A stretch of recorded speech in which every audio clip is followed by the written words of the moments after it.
మనకు national highway 161 Nanded highway ఏదైతే ఉన్నదో దానికని ఆనుకునే ఉందండి.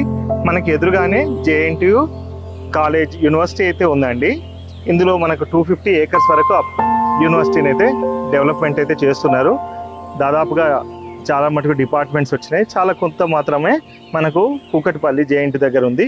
ఫ్యూచర్లో ఉన్న అక్కడ కూకట్పల్లి కాలేజ్ కూడా మనకి ఇక్కడికే మైగ్రేట్ అయిపోతుంది.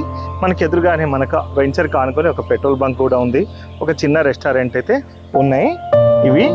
ఇవి కాకుండా మన ప్రాజెక్ట్ అంతా చూస్తే కనుక CC రోడ్లు, street lights, under ground drainage, దాంతోపాటుగా 2 పార్కులు, over head tank, water facility కూడా ఇవ్వడం జరిగింది. ప్రాజెక్ట్ టైటిల్స్ అన్నీ చాలా క్లియర్గా ఉన్నాయి, లింక్ డాక్యుమెంట్స్ అన్నీ కూడా ఉన్నాయి. స్పాట్లో రిజిస్ట్రేషన్ జరుగుతుంది. ఎవరైతే లోన్ ఫెసిలిటీతో మనం కొనుక్కోవాలని EMIలో కొనుక్కోవాలనుకుంటున్నారో వాళ్ళకు కూడా మనకు బ్యాంక్ దగ్గర నుండి అయితే ఈజీగా లోన్ ప్రాసెస్ అయితే అవుతుందండి. డెవలప్మెంట్లు అన్నీ జరిగి ఒక హైవేకి ఎదురుగా ఉండి ఫ్యూచర్లో మనకు RRR ఏదైతే ప్రపోజ్డ్ శివంపేట్ జంక్షన్ ఉందో దాని నుండి కేవలం మనకు ఒక 4 కిలోమీటర్స్ డిస్టెన్స్లో ఉంది. ఇన్వెస్ట్మెంట్ చేసిన రోజు నుండి కూడా మనకు మంచి అప్రిషియేషన్ కావాలనుకుంటే ఇలాంటి ఒక మంచి ప్రాజెక్ట్లోనైతే మనమైతే ఇన్వెస్ట్మెంట్ అయితే చేసుకోవాలండి. సబ్స్క్రైబ్. Thank you.